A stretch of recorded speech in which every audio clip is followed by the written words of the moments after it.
August 25th, 1944, 2:10 a.m. Somewhere on a narrow road outside Chartres, France. Headlights pierce the darkness, one after another, then dozens more. The road trembles under the weight of engines, hundreds of them. The low growl of GMC 2.5-ton trucks rolls through the night like distant thunder. Drivers lean forward over steering wheels, eyes burning from exhaustion, boots pressing steadily on the gas. No one slows down. Not tonight. Because somewhere ahead, American tanks are running out of fuel. And if they stop, the entire Allied advance across France could collapse.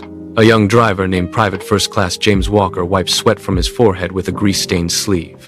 He's been awake for almost 20 hours. The truck ahead of him is barely 30 feet away, its red taillights bouncing violently over potholes. There's no room for mistakes. If one truck crashes, dozens pile up behind it.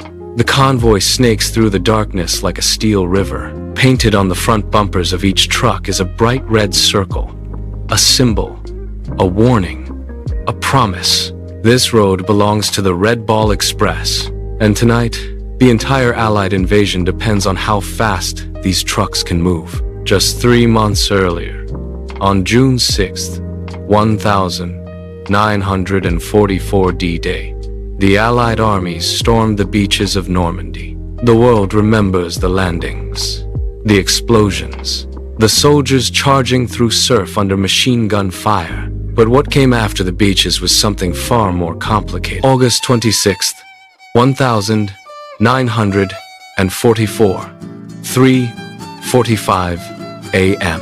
Somewhere between Le Mans and Chartres, France, the night is thick with fog. Engines roar like predators. Private James Walker grips the wheel as water splashes over the cracked pavement. The tires kick mud into the underbrush. The truck ahead swerves slightly, its red circle glowing like a warning lantern in the gloom. "Keep it moving," his sergeant whispers, almost to himself. "Don't slow down, not even a second." You can almost feel the freezing wind whipping through the cab, the smell of diesel mixing with the damp earth. A rhythm forms the growl of engines, the slam of gear shifts, the steady breathing of men too tired to speak. Each truck carries a lifeline. One misstep, one tire blown out by hidden debris, one engine seizing from overuse, and an entire supply chain could collapse. This is not just transportation. This is survival. The Red Ball Express was more than a convoy. It was an army of wheels, moving with a single purpose. Military police with flashlights waved vehicles into formation. Drivers followed strict schedules, resting only when absolutely necessary. Some slept in cabs while others drove, clutching the wheel tightly, never knowing what lay around the next bend. For the German army watching from hastily repaired observation posts, it was like watching a ghost army. Trucks disappeared into the fog and reappeared hours later without pause, without slowing. Radio intercepts reported the unimaginable.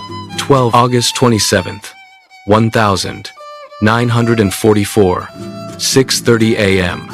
Somewhere near Metz, France, Colonel Johannes von Richter stood on the shattered remains of a French farm, binoculars pressed to his eyes. His jaw was tight, lips pale under the morning sun. Smoke rose from distant villages, but it wasn't the Allied artillery he feared, it was the relentless motion of trucks. They were coming again, red circles glowing in the early light.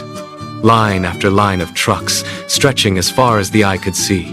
Fuel, ammunition, rations, all moving faster than any German planner had anticipated.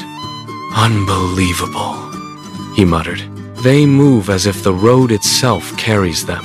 For months, German officers had prepared for a slow, grinding advance by the Allies, counting on destroyed roads, mined fields, and ambushes to delay them. Yet here they were, watching Patton's tanks and infantry march as if every obstacle had already been removed, fed by this unstoppable steel artery. Inside the command post, intelligence reports arrived hourly. Maps were crowded with notes, trucks identified by red markings, supply dumps that had vanished overnight, and reports from reconnaissance planes observing the convoys.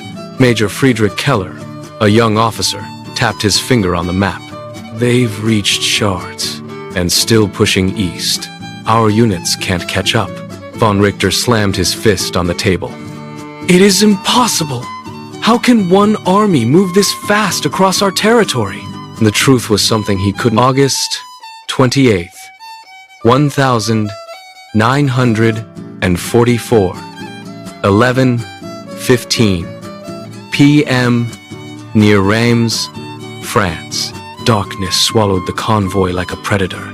Only the red circles on the trucks cut through the night, glowing faintly like warning beacons.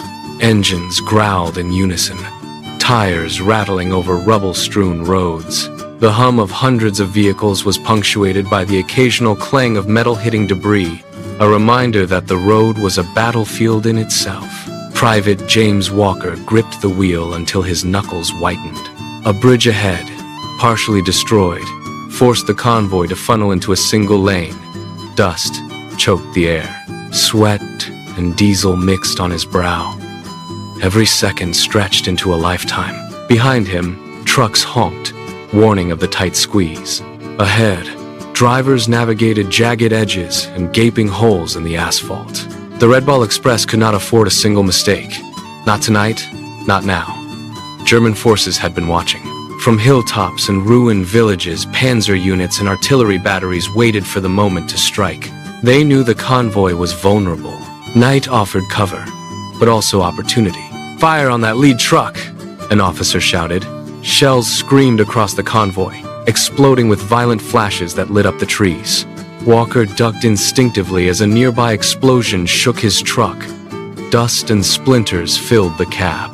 The hum of engines faltered for a second, then roared back as every driver instinctively pushed harder. The Americans did not stop. The Red Ball Express had been... August 28th, 1944, 5:50 a.m., outside Reims, France. Dawn painted the valley in pale gold, cutting through the smoke of explosions from the night before. The convoy had survived the ambush, but just barely. Trucks skidded over shattered asphalt, tires hissed as they rolled over fragments of metal and wood. Men were exhausted, hands blistered, faces streaked with soot and sweat. Private James Walker leaned back in his seat for a split second, catching his breath, listening to the familiar hum of engines. For a moment, there was silence. Then a low rumble in the distance signaled more vehicles approaching. Another wave of the Red Ball Express, relentless as ever, merging seamlessly into the convoy. The Germans, still on the ridge, stared in disbelief. Colonel von Richter wiped sweat from his brow. Reports had confirmed what no one wanted to admit. The supply convoys were moving faster than they could react, delivering tons of critical supplies each day and keeping Allied forces marching at a pace that defied logic. "They are unstoppable," whispered Major Keller. The genius of the Red Ball Express was in its organization and audacity. Roads were carefully designated as one-way corridors. Military police guided traffic, and mechanics moved ahead or followed behind to keep trucks operational.